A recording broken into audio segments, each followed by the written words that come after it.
I just want to know, you're playing like real life characters. Like what kind of training, research, like how do you really get into it? Do you want to meet the people you're playing, or do you not want to do that? Most definitely, me and Rick definitely spoke on the phone a couple of times. I was underage, so I couldn't go up there in the state prison to go meet him myself, but I definitely feel like, we connect. Over the phone, we talked a lot of hours over the phone.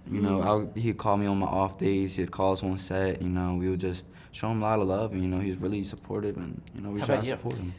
The producers weren't in contact with the real Dawn while we were filming, but I spoke to Rick a lot too, and he just told me loads of amazing stories and anecdotes of him and his sister since they were like really little, like in the good times, and then also kind of more horrific stories about her after her drug addiction. Wow. Yeah, you really feel how strung out she is in this movie, Yeah. which is great performance. Thanks.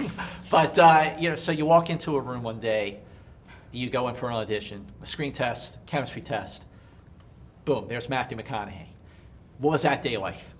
Before the screening, we actually went bowling, so we kind of got to, get a feel for each other. And, it was like, as soon as we met each other, it was like chemistry, I was calling them Pops the very first day, just trying to get used to it, and, it worked out really good.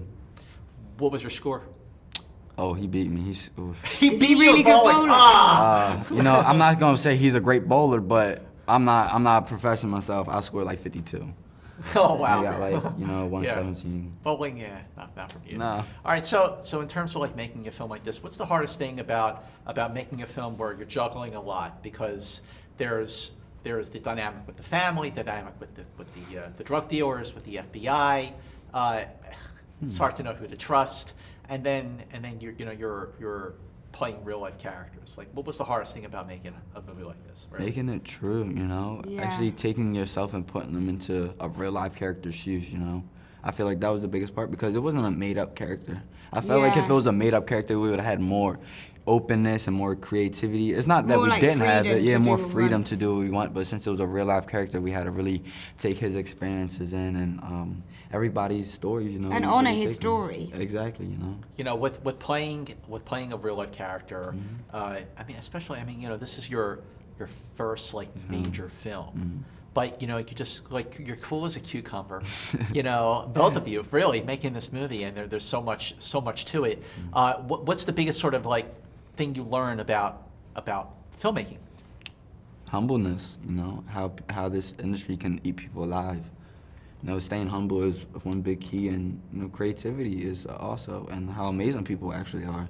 You get 150, 200 people on set each day, really hustling to make this movie. And, it's teamwork. Really, it Richie shows a lot about is teamwork. like the most has the most amazing instincts. Like he's the most unself-aware actor I've ever worked with, which was really useful for Matthew and I and everyone else that was in the movie because he was so honest. His choice was so honest and true. He just did what he felt. And that's why I think the connections between all of the family members feel so strong. Most definite. He set the tone for that. Bravo, my friend.